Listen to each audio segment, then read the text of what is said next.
Si votre foi est devenue assez forte pour dessécher un figuier stérile, vous serez aussi capable de transporter la montagne en lui disant « ôte-toi de là et jette-toi dans la mer ». Et cela se fera. Si vous aviez de la foi et que vous ne doutiez point. Matthieu 21, 21. Si vous savez que Dieu est pour vous, qu'il appuie vos paroles, il n'y aura pas de doute dans votre cœur. Ce n'est pas par rancune, par ressentiment, dans un esprit de vengeance que Christ a desséché le figuier. Il l'a fait probablement dans le but d'enseigner à ses disciples le fonctionnement d'une certaine loi. Vous de même ne priez pas pour que les figuiers stériles, spirituellement parlant, soient frappés de la malédiction à cause de l'épreuve qu'ils représentent peut-être pour vous, ou parce que leur disparition pourrait vous apporter quelques sujets de gloire. Que votre prière soit inspirée par cette pureté de motif qui vient de l'unité avec Christ ressuscité, ne cherchant qu'à accomplir les œuvres de votre Maître. N'avez-vous pas rencontré des figuiers religieux qui ne portaient que des feuilles et point de fruits? Qu'avez-vous fait alors? Vous êtes-vous détourné en disant « comme c'est triste » ?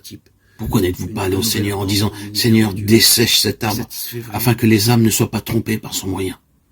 C'est là ce qu'il faut faire, plutôt que de parler, de discuter à ce sujet. Mettez-vous à genoux et demandez à Dieu de faire sécher ce qui est stérile et de fortifier ce qui vient de lui. Le Seigneur nous l'a dit, non seulement vous ferez ce qui a été fait au figuier, chose d'importance relative, mais plus tard vous trouverez en face de montagnes. Nous avons encore un exemple de cette même profonde perception des choses divines par rapport au fonctionnement de la loi de la malédiction dans cette déclaration de Paul. Si quelqu'un vous annonce un autre évangile que celui que vous avez reçu, qu'il soit anathème. Galates 1:9. L'apôtre avait une vision très nette de la peine encourue par ceux qui délibérément rejettent l'évangile de la substitution. Christ portant la malédiction à notre place. Si quelqu'un refuse de croire à ce fait, il est irrémédiablement maudit car la condamnation du péché est sur lui. Et, de plus, il s'identifie avec l'anathème qui est prononcé sur le diable, qui l'a aveuglé et l'a rendu captif. Quelle parole solennelle! Si quelqu'un vous annonce un autre évangile que celui que vous avez reçu, qu'il soit maudit. Là, de nouveau se manifeste cette loi implacable de la malédiction, à laquelle on ne peut échapper que sur le terrain du calvaire.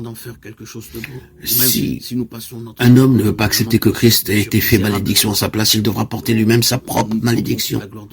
En fait, elle repose déjà sur lui, et ses résultats flétrissants ne se feront pas attendre.